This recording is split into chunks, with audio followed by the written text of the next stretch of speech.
Hola, les saludo desde México. Soy Rosalba Namijira de la Dirección General de Divulgación de la Ciencia en la Universidad Nacional Autónoma de México. Con mis compañeros de la Facultad de Ciencias, también de la UNAM, Pilar Alonso, Manuel Falconi y José Alfredo Cobian, agradecemos a ustedes la oportunidad de presentar nuestro trabajo entre el miedo y el hábito, la comunicación frente a la vacunación contra la COVID-19 en México.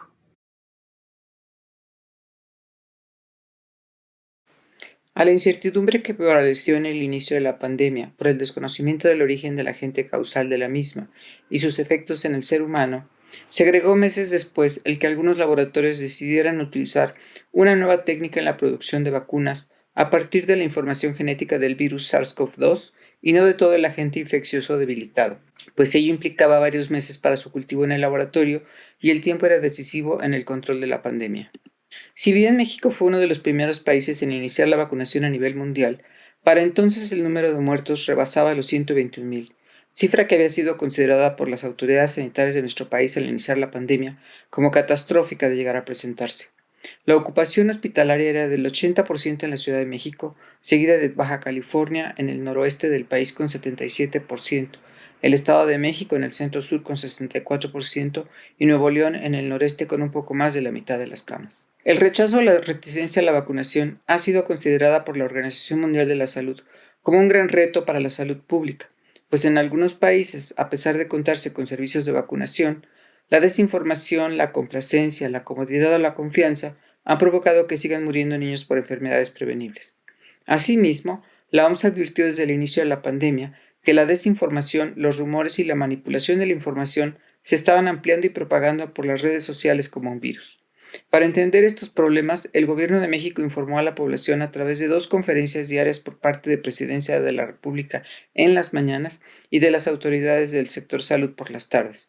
Sin embargo, aunado al problema de la marginación social de buena parte de la población de los sistemas de salud y educación y de la falta de materiales en diferentes lenguas y culturalmente apropiados, el gobierno debió contender con campañas de desinformación en contra de las medidas adoptadas por parte de adversarios ideológicos y políticos en los medios de comunicación tradicionales. Por todo lo anterior, consideramos importante conocer la disposición de la población a vacunarse contra la COVID-19, así como los medios y fuentes de información consultados, la confianza en ellos, los elementos informativos considerados relevantes y las preferencias vacunales, todo ello enmarcado en las variables demográficas de la muestra. Para este estudio diseñamos un cuestionario en línea que se distribuyó entre un grupo raíz que fue invitado a otros ciudadanos a participar en el llenado del cuestionario, utilizando para todo ello las redes sociales Facebook y WhatsApp. Esta forma de levantamiento permite generar resultados confiables que pueden mostrar parte de la realidad del país. Cabe señalar que esta encuesta se implementó del 10 al 30 de marzo de 2021, cuando las jornadas de vacunación estaban dirigidas a personal de salud, adultos mayores y personas con comorbilidades. El número de respuestas obtenidas correspondió a 1,061 habitantes con acceso a Internet, de los cuales 35% fueron hombres y el resto mujeres. La media de edad estuvo entre los 50 y 51 años, y los respondientes se ubicaron en los intervalos que se muestran, siendo el mayoritario el de 61 a 70 años y el menor el de jóvenes entre 18 y 20 años. Hubo una sobrerepresentación de la zona conurbada de la Ciudad de México, pero se logró la participación de 5 áreas geográficas del país. Los encuestados incluyeron desde educación básica hasta el posgrado, siendo mayoritario el nivel técnico superior o licenciatura con 43%. En cuanto a la ocupación, participaron desde desempleados hasta jubilados, siendo mayor el porcentaje de los profesionistas del sector privado.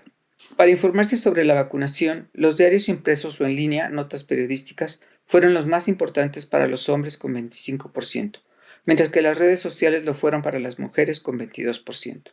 Los noticieros de televisión fueron más vistos por mujeres 18% frente a 10% de los hombres. La radio fue más importante para los hombres con 14% que para las mujeres con un punto porcentual de diferencia. En cuanto a la preferencia de fuentes de información para informarse sobre la vacunación, prevalecieron las instituciones científicas, seguidas de las campañas gubernamentales, spots de radio, TV y carteles, las instituciones educativas, las autoridades locales, el médico familiar, las conferencias de salud, los consejos de amigos, al igual que las conferencias de presidencia, y finalmente las redes sociales. La confianza en la información proporcionada fue mayor para el sector científico, que alcanzó 59% de total o mucha confianza. mientras que las autoridades de salud obtuvieron poca o nula confianza de la mitad de los encuestados, al igual que el gobierno federal, que la obtuvo por parte del 49% de la muestra. Este último porcentaje fue el mismo que obtuvieron los medios para regular confianza por parte de los participantes de la encuesta. Como se ve en esta gráfica, poco más del 70% de los encuestados indicaron su disposición a vacunarse. 14% ya lo habían hecho, mientras que 10% manifestó indecisión y 3% rechazo. Es interesante observar que las razones para no vacunarse mostraron desconfianza de las farmacéuticas y la medicina con 33%. No creer en las bondades de las vacunas o considerar que no es necesario vacunarse sumó a 18%. Considerar que la información era confusa o no entenderla fue 14%. 13% de los encuestados esgrimió tener una enfermedad autoinmune o ser alérgico, mientras que otro porcentaje igual indicó preferir la medicina alternativa.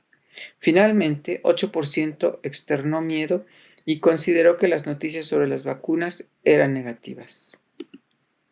Llama la atención que quienes mostraron reticencia a la vacunación, 99% estaban vacunados de otras enfermedades y no habían tenido reacciones adversas. Asimismo, 74% habían visto o escuchado promocionales sobre las vacunas.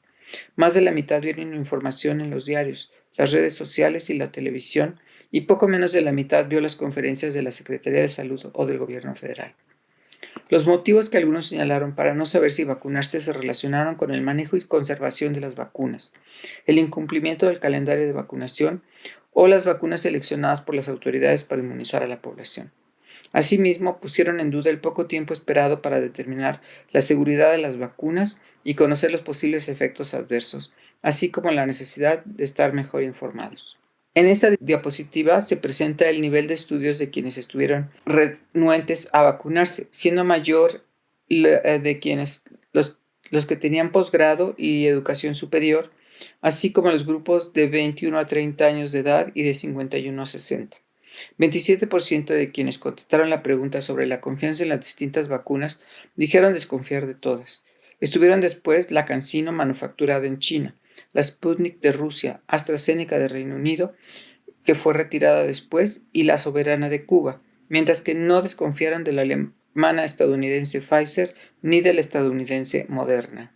Lo más importante para los participantes sobre la información que consultaron fue que proviniera de un reporte científico y ofreciera evidencia y datos verificables, que mencionara la fuente original y que pudiera consultarse, así como que proviniera de agencias de noticias reconocidas. Como señalamos anteriormente, la muestra obtenida presenta limitaciones, lo que impide hacer inferencias a toda la población en México, pero sus resultados son válidos dado el tamaño de la muestra. La mayoría de la población se vacunó por miedo a enfermar o por morir de COVID, y en menor medida porque tenía el hábito de vacunarse contra otras enfermedades. La población indecisa a vacunarse fue del 10% y 3% indicó que no lo haría. La mayor indecisión se ubicó en los grupos de 21 a 30 y de 51 a 60 años. A diferencia de otros estudios, en donde a mayor nivel educativo, mayor disposición a vacunarse, en el presente llama la atención que a mayor nivel educativo, más personas estuvieron indecisas para vacunarse contra la COVID-19 y mostraron desconfianza en las farmacéuticas, los reportes sobre vacunas y en la medicina. Aunque los participantes de la encuesta indicaron consultar fuentes científicas de salud y gubernamentales, y 59 manifestó tener mucha o total confianza en las instituciones científicas, ello no indica necesariamente que dicha información haya sido analizada y comprendida a cabalidad, ya que no fue la razón esgrimida para aceptar la vacunación. Estudios como el presente pueden contribuir a diseñar estrategias de comunicación basadas en evidencia con distintas aproximaciones culturales adecuadas para los diversos públicos a través de los medios más idóneos para fomentar decisiones informadas y mejorar la participación consciente de la ciudadanía, sin pasar por alto el papel que juegan los medios de comunicación y las redes sociales en la acción colectiva.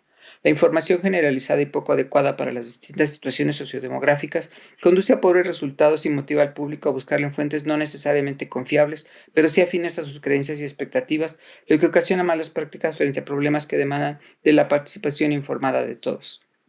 Se requiere estimular el pensamiento crítico para que la población pueda analizar y discernir entre la información, la desinformación y los prejuicios políticos, ideológicos, económicos, religiosos, culturales, entre otros.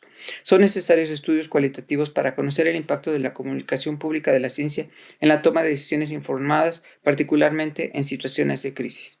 Hasta aquí nuestra presentación. Les agradecemos Pilar Alonso, Manuel Falconi, José Alfredo Cobian y una servidora, Rosalba Namijira. Hasta pronto.